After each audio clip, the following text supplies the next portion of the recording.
l'Irak est un des 192 États membres des Nations Unies qui a signé la Déclaration universelle. Autrement, on ne peut pas être membre des Nations Unies si on ne signe pas la charte et la déclaration. Donc ils l'ont signé. Ils pratiquent la torture. Hein, on vient de l'entendre, juridiquement discutable.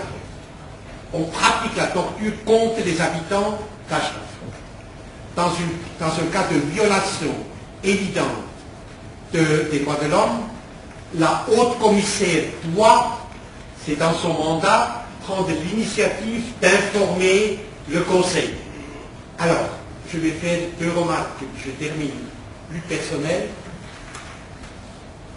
Les Moudjahidines du peuple sont le seul mouvement révolutionnaire de libération nationale qui n'a pas d'État derrière lui. Hein?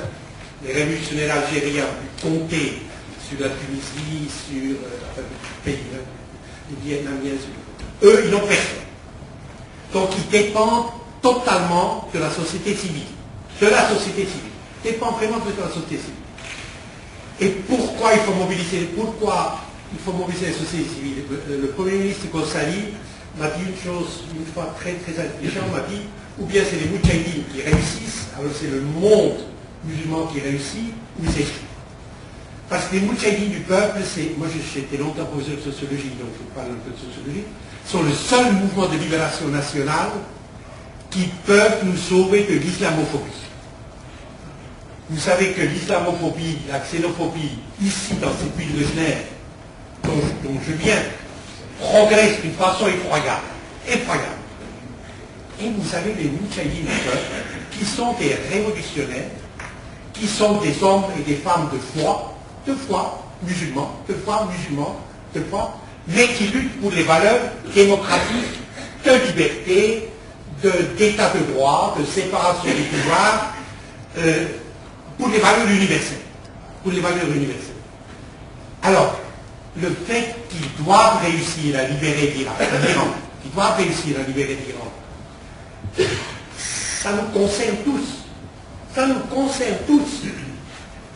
Parce que l'islamophobie, le racisme qui empoisonne l'Europe, et ça va être de pire en pire, qui empoisonne l'Europe, ne peut être battu en brèche que par un mouvement qui s'ancre dans la foi musulmane, mais qui lutte démocratiquement en fonction des valeurs universelles de la Charte et de la Déclaration universelle. Donc c'est un combat qui est tout à fait exemplaire, et je remercie le Premier ministre Ghosali de me souhaiter de ce déjeuner.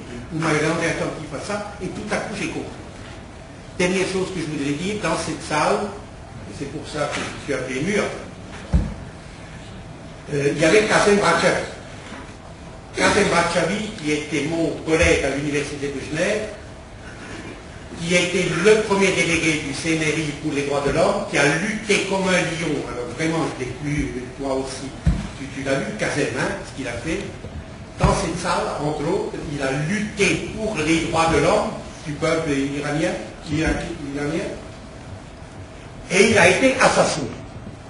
Il a été assassiné tout près d'ici à Tané, hein, dans le canton de Vaud, par des agents de la police secrète des Pastarams.